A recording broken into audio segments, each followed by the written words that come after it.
How's it going, guys? Bass and Bill 96 here, back at it again with another tips and tricks video for the Mystery Tackle Box channel. Last time I was with you guys, I showed you guys my 5 best tips for throwing this frog and catching more bass on this thing. Today we're going to be talking about flipping the big hook with a big rig for some big bass. Stay tuned, guys, and I hope you guys learned something today.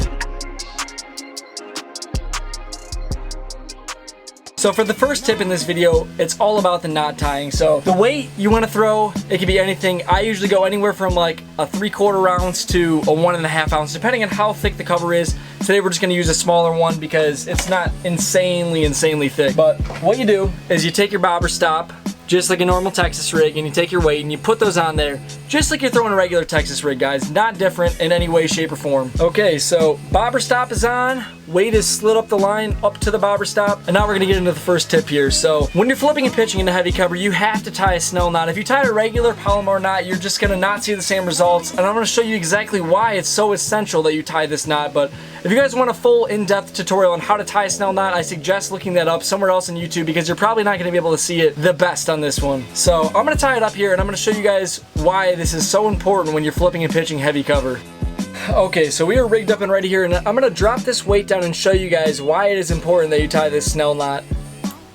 So as you can see, when you drop this weight down, it pushes this hook upwards, and you don't get that upswing hook action when you tie a regular Palomar knot.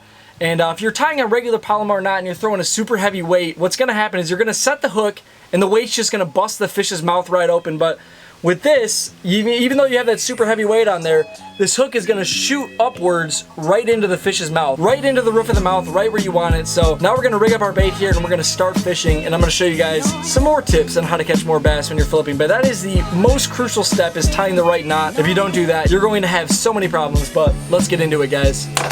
Okay, so not one of the tips, but another thing you're going to want to do is you're going to want to have a pretty thick bait. Today we are throwing the 𝙂𝙉𝙉𝙂 Bandito bug. Another one of my favorites is throwing a Missile Baits D-Bomb, but you want something that's got a pretty thick body because this hook is super sharp and it tends to bust through baits pretty easily, especially with this heavy weight on there. And when you're flipping it in and out of heavy cover over and over again, it has the tendency to rip. So you want something that's pretty thick. This thing is going to be absolutely perfect. But when you're rigging it up here, it's going to be just pretty much like a regular Texas rig. You're going to want to slide it up the shank of the hook, turn it around just like a regular Texas rig. It's got a hook keeper right there, just like any standard flipping hook.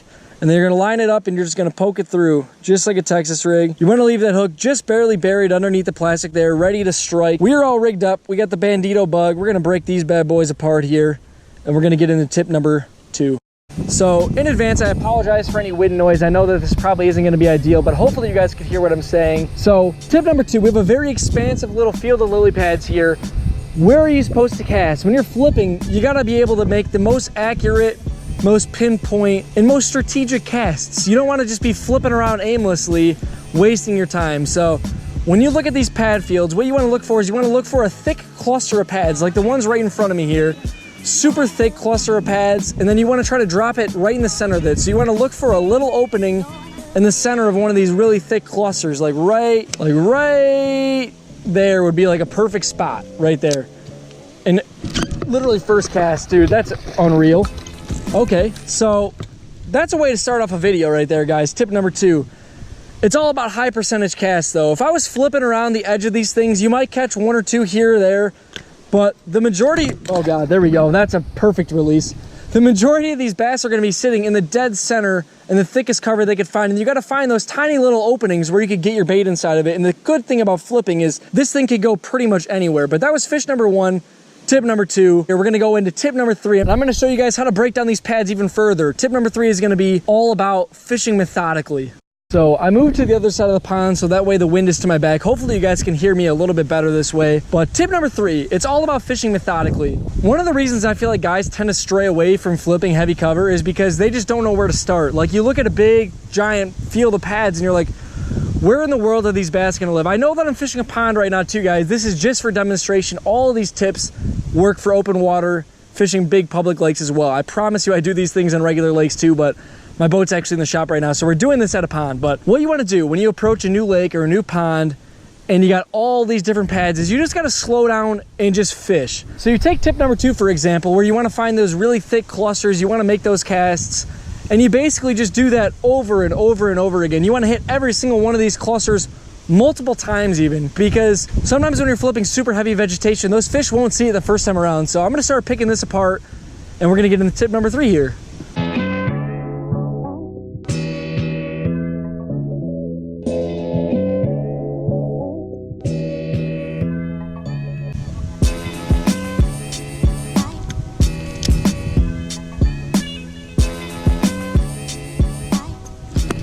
See, right there. See, I hopped that one up there, I think like 3 or 4 times. So I was picking this little field apart here. That was probably like my, I don't know, 6th or 7th cast. It wasn't immediate. And I actually cast to a little bit of an inconsistency there. There's a little log instead of flipping in those pads. And I sat there and dangled my bait like 4 or 5 times, and then she smoked it. So little pond bass, like I said, we're not fishing a public lake today, I know. That is fishing methodically. You wanna pick this apart, every single little nook and cranny, and you wanna sit there and make sure that you work your bait. So like I probably said at some point throughout the video, I'm sorry if there was some terrible wind noise, but this is the conditions that we had to deal with today. But one last super important pro tip that I did not utilize today. So this is the rod that I was using today. We have Power Pro 65-pound test moss green line on there. This is my other flipping stick right here, and as you can see, this line is white. And so if you guys have ever seen anyone using some high visibility line, a lot of guys do it on their spinning rods nowadays, and they tie that braid to fluoro leader.